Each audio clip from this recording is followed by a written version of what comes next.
Foundation మీరు ఎందుకు start చేయాలనుకున్నారు?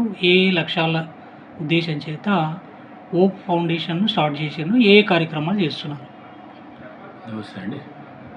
ఫౌండేషన్ మీన్స్ ఒక సేవ చేయాలనే ఆలోచనతో స్టార్ట్ చేయడం జరిగింది. అంటే ఎలాంటి సేవా కార్యక్రమాలు చేస్తున్నారు? ఇప్పుడు చాలామంది కూడా సేవా కార్యక్రమాల్లో రాజకీయ నాయకులు ముందుంటారు. హ్మ్. సామాజికంగా స్పృహ ఉన్నటువంటి వాళ్ళు కూడా ఉద్యోగస్తులు గానీ, తర్వాత ఆర్థికంగా బలంగా ఉన్నటువంటి వ్యాపారస్తులు దీంట్లో ఉన్నారు. అయితే మీరు కూడా సమాజ సేవలో భాగస్వామ్యంగా ఉన్నారు కాబట్టి, ఎలాంటి కార్యక్రమాలు చేస్తున్నారు? ఈ కార్యక్రమాలు చాలా ఇస్తున్నామండి. మేము ఫౌండేషన్ బిఫోర్ చేసేవాళ్ళము.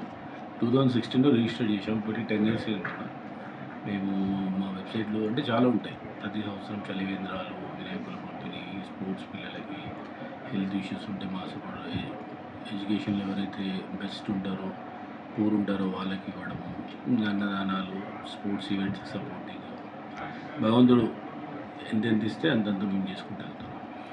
అంటే ఒకటి ఇప్పుడు చాలామంది సామాజిక సేవా కార్యక్రమాల్లో ఉన్న వాళ్ళందరూ కూడా రాజకీయంగా ప్రస్థానం అనేటువంటిది ప్రారంభమైంది.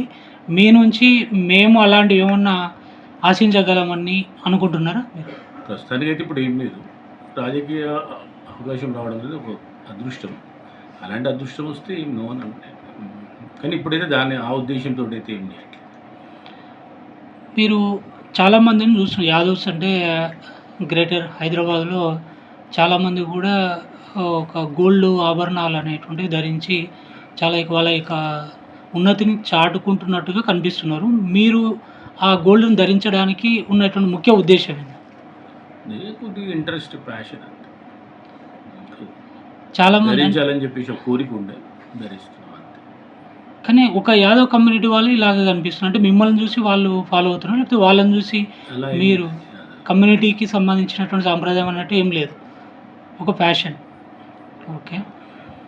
అయితే ఇప్పుడున్నటువంటి సిట్యుయేషన్‌లో యాదవ కమ్యూనిటీ హైదరాబాద్‌లో చాలా ఉన్నారు. మీరు యాదవ్స్‌కు కాకుండా అందరికీ సేవ చేస్తున్నారు. దీన్ని మేము ఎట్లా ఆలోచించుకోవాలి? అంటే మాకు ఈ కులాలు, ప్రాంతాలు, మతాలు అనేది ఏముండదు. అందరూ వస్తుంటారు, అందరికీ చేస్తుంటాం. ఓకే. ఈరోజు ఎవరో అని నేను ఎవరని వాళ్ళకి చెప్పను, వాళ్ళని ఎవరో అని నేను అడిగాను. ప్రతి శనివారం మీరు చేసేటువంటి ఈ అన్నదాన కార్యక్రమాల్లో చాలామంది భాగస్వాములు అవుతున్నారు. చాలామంది స్వచ్ఛందంగా వచ్చి వాలంటీర్‌గా సర్వ్ చేస్తూ చాలామంది కూడా ఈ అన్నదాన కార్యక్రమంలో పాల్గొంటున్నారు. మీకెట్లా అనిపిస్తుంది సార్? ఈ అన్నదాన కార్యక్రమాలు చేయడం మీకు తృప్తి ఉందా? మీరు చాలా ఆనందంగా అనిపిస్తుంది. మేము 2022లో స్టార్ట్ చేసాము. చేసినప్పుడు 100 మంది ఉండేది. తర్వాత 200, తర్వాత 300, తర్వాత 500. 500 అయితే ఎనఫ్ అనుకున్నాము. 500 అయితే మంచిది. బట్ అలాంటి 1000, 2000, 3000 దగ్గర వస్తుంది. అంటే ఈ ఏరియాకి సంబంధించినటువంటి వాళ్ళనే సరౌండింగ్ నైబర్స్ చాలా మంది వస్తారు. నైబర్స్ వస్తుంటారు. వాళ్ళు మన పోర్టర్, వీళ్ళు ప్లంబర్, వెల్డర్స్ వీళ్ళందరూ చాలా మంది వస్తుంటారు. ఓకే. మీ వ్యక్తిగత జీవిత విషయాల లోపలికి మనం ఒకసారి ఆలోచిస్తే నా నేటివ్ ప్లేస్ వచ్చేసి ఇక్కడ చేవెళ్ళ దగ్గర షాబాద్ అండి. ఓకే. షాబాద్ టౌన్. ఓకే. అక్కడి నుంచి వచ్చి ఉన్నత చదువుల కోసం ఇక్కడికి వచ్చాము. చదువుకుంటూ ఇట్లే బిజినెస్లో సెటిల్ అయిపోయాం. హ్యాపీగా సర్వీస్లో ఇట్లా సెటిల్ అయిపోయాం. ఇలాగే కొనసాగిస్తూ ఉంటాం. మీకు ఎంతమంది అన్న పిల్లలు? మ్యారీడ్ కదా? ఒక బాబు, ఒక పాప, చిన్నవాళ్ళే. చిన్నప్పుడు చదువుకుంటున్నారు. ఓకే. మీ బిజినెస్ మీరు ఏ ఏ రకమైనటువంటి బిజినెస్ చేస్తున్నారు? నాది కొండా కన్సల్టెన్సీ అని మంచి కన్సల్టెన్సీ. బాలాజీ కన్స్ట్రక్షన్స్ అని కొండా కన్సల్టెన్సీ త్రూ చేస్తుంటామండి. అంటే ల్యాండ్ అండ్ అన్ని రియల్ ఎస్టేట్ బిజినెస్ కన్సల్టెన్సీ ద్వారా. ఓకే. ఓకే. అంటే ఇప్పుడు వచ్చేటువంటి ఆదాయంలో మీరు ప్రజలకు సేవ చేసేటువంటి కార్యక్రమంగా ఓప్ ఫౌండేషన్ స్థాపించారు. ఓకే. ఓకే. అంటే ఈ ఓప్ ఫౌండేషన్‌కి మీరు చైర్మన్. దీంట్లో ఏమైనా కమిటీలు వేసి అట్లా ఏం లేదు. మీరు ఓన్లీ వాలంటీర్‌గా వర్క్ చేసేవాళ్ళు కానీ అట్లా మెంబర్స్ కమిటీలు అలాంటివి ఏం లేదు. అంటే దీనికి సంబంధించినటువంటి డెవలప్మెంట్ ప్లాన్స్, మీటింగ్స్ అని చెప్పేసి ఇంకా చాలా బాగుందండి. ఇప్పుడు ఒక శనివారము డైలీ కొద్దిగా వెళ్తుంటాము. స్పోర్ట్స్ ఈవెంట్స్కి అరేంజ్ చేస్తుంటాం. ఫ్యూచర్లో ఏంటంటే ఇలాంటి డైలీ వివిధ ఏరియాలలో, వివిధ ప్రాంతాలలో ఇలాగే అన్నదానాలు చేయాలని చెప్పేసి నాది ఒక డ్రీమ్. చూడాలి, భగవంతుడు బ్లెస్సింగ్స్ ఇస్తాడు. పూర్తి నమ్మకం ఉంది. మీరు వ్యక్తిగతంగా క్రీడాకారుల మీరు కూడా ఎక్కువ హాకీని ఎక్కువ ఇష్టపడుతుంటారు. చాలా హాకీ మ్యాచ్‌లో క్రికెటర్, ఓకే. వాలీబాల్ ప్లేయర్, అన్ని స్పోర్ట్స్ నాకు బాగా టచ్ ఉంది. బట్ నాకు ఏదో ఒక స్పోర్ట్స్‌లో ఎంకరేజ్ చేయాలనే ఆలోచన ఉండే మంచి మన జాతీయ క్రీడ హాకీకి నాకు అవకాశం వచ్చింది. ఓకే. హాకీ ప్రెసిడెంట్‌గా ఉన్నాను తెలంగాణ. ఇప్పుడు హాకీ ప్రెసిడెంట్‌గా మీరు నేను పనిచేస్తున్నారు. ప్రెసిడెంట్ అయ్యి ఒక 2 ఇయర్స్ అవుతుంది. ఓకే. వచ్చాక ఒక ఇంటర్నేషనల్ టోర్నమెంట్ చేశాము, నేషనల్ టోర్నమెంట్ చేశాము. మళ్ళీ ఇప్పుడు సెప్టెంబర్‌లో మేము మంచి ఈవెంట్ చేస్తున్నాం. రానున్న రోజుల్లో ఇంకా మంచి మంచి టోర్నమెంట్స్. చాలామంది రాజకీయ నాయకులు అధికారం పార్టీ ఉన్నప్పుడు వాళ్ళకు అనుచరులను, వాళ్ళకు సంబంధించినటువంటి సహచరులు మాత్రమే ఇలాంటి కార్పొరేషన్, ఇలాంటి కొన్ని అకాడమీస్‌కి, తర్వాత సంస్థలకి చైర్మన్‌లను చేస్తుంటారు. కానీ మీరు గత టీఆర్ఎస్ ప్రభుత్వంలో హాకీ అకాడమీకి చైర్మన్‌గా ఉన్నారు. మళ్ళీ ఇప్పుడు కాంగ్రెస్ ప్రభుత్వంలో కూడా అలాగే కంటిన్యూ అవుతున్నారు. దీనిపైన మీ అభిప్రాయం ఏంటి?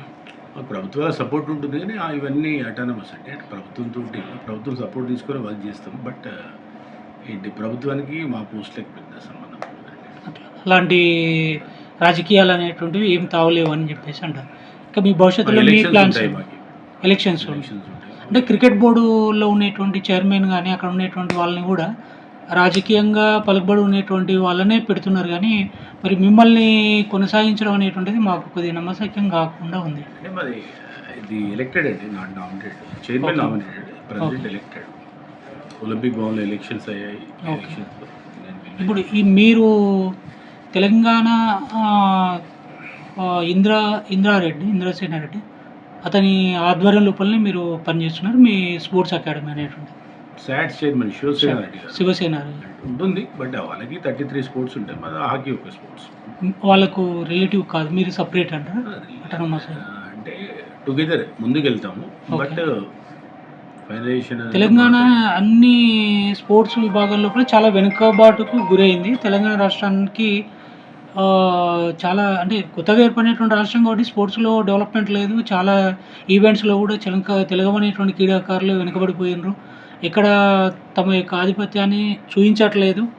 ఈ స్పోర్ట్స్‌లో తెలంగాణ చాలా తెలంగాణ ఏర్పడిన తర్వాత వెనక్కిపోయిందని అంటారు. మీ అభిప్రాయం ఏంటి సార్ ఈ స్పోర్ట్స్ మీద? అలా ఏం లేదు. తెలంగాణ ఏర్పడ్డాక ఉంది. గవర్నమెంట్ మంచి సపోర్ట్ చేస్తుంది. గత గవర్నమెంట్, ప్రస్తుత గవర్నమెంట్ స్పోర్ట్స్‌కి మంచి సపోర్టింగ్ ఉంది. మెడల్స్ బాగానే వస్తున్నాయంట. మెడల్స్ రావడానికి హాకీలో మీరు చైర్మన్‌గా మీరు ఎలాంటి కార్యక్రమాలు నిర్వహిస్తున్నారు?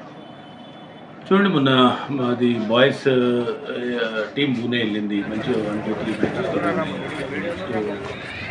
నేషనల్ ఛాంపియన్ తెలంగాణ టీం తీసుకొని ఖచ్చితంగా మంచి రిజల్ట్ తీసుకొచ్చాం. నెక్స్ట్ హాకీ ఇండియాలో మా తెలంగాణ ప్లేయర్స్ పర్ఫార్మెన్స్ తీసుకుంటే ఇప్పుడు ఉన్నటువంటి సిచ్యువేషన్ ఈ ఏరియా ఇంతకుముందు చాలా వెనుకబాటు గురైనటువంటి లింగంపల్లి అంటే చాలామంది కూడా భయపడేది. ఇప్పుడు ఆ భయభ్రాంతులు అనేటువంటి లేకుండా చాలా ఆధునికంగా అభివృద్ధికి దూసుకుపోతున్నటువంటి ఈ ఏరియా పైన మీ అభిప్రాయం ఏంటి? చందానగర్ కానీ తర్వాత ఇక్కడ ఉండేటువంటి లింగంపల్లి ఏరియాలో ఎవరు వచ్చినా ఎంప్లాయ్మెంట్ బాగుంటుంది, అది నో డౌట్ ఎట్ ఆల్. ఇప్పుడు అది గత 50 సంవత్సరాల నుంచి అప్పటికి మన నవరత్నాల్లో ఒకటైన బిహెచ్ఎల్ ఇక్కడ ఉంది. ఈ కార్నర్కి అందరికీ ఎంప్లాయ్మెంట్, అంటే అందరికీ ఎంప్లాయ్మెంట్ అడ్డా అంటారు కానీ సాఫ్ట్వేర్ ఇక్కడ ఏరియాలో బాగా డెవలప్ అయింది కాబట్టి గచ్చిబౌలి, మాదాపూర్ ఇవన్నీ అండర్ ద షెల్లింగ్పల్లి కాన్స్టిట్యున్సీ. సో ఇక్కడికి సాఫ్ట్వేర్ కంపెనీస్ ఉన్నాయి, అందులో వేలాది మంది ఎంప్లాయీస్ ఉన్నారు. వాళ్ళు ఇక్కడే అందరు సెటిల్ అయిపోయారు, ఓన్ రెసిడెన్సెస్ ఇక్కడే ఉంది. దాంతో రిలేటెడ్ ఎంప్లాయ్మెంట్ కూడా చాలా వచ్చేసింది. ఓకే సార్, కుల వ్యవస్థ పైన మీ అభిప్రాయం ఏంటి సార్? నేను కుల నిర్మూలన కావాలని ఉద్యమం చేస్తున్నా, మీ అభిప్రాయం ఏంటి కుల వ్యవస్థ? మేము బేసిక్గా లింగాయత్ కమ్యూనిటీ అండి. లింగాయత్ అంటే రిలేటివ్ యాదవ్ సార్? కాదండి, అది మేము ప్యూర్ వెజ్ అండి. మేము ఓకే. బసవేశ్వరుడు అని ఉంటాడు, ఆయన కుల వ్యవస్థ గురించి 12th సెంచరీలోనే ఫైట్ చేసిండు. నేను బసవేశ్వరుడు కుల నిర్మూలన కోసం బసవేశ్వర. అవునవును సార్. నేను ఆయన అడుగులు నడుస్తుంటాను. ఓకే. కుల వ్యవస్థ అంటే నాకు కులాలు మతాలు అనేది పెద్ద ఉండదు పట్టింపు. ఓకే. అందరు మిమ్మల్ని యాదవ్‌గా విజయ్ కుమార్ యాదవ్ అని చెప్పేసి నా పేరు కొండా విజయ్ కుమార్ అండి. మేము అనుకుంటే మా క్యాస్ట్ వాళ్ళందరూ పక్కకి అప్ప అని అంటారు. చూస్తారు. బట్ ఇక నాకు Konda Vijay Kumar. Okay sir, thank you sir, thank you very much.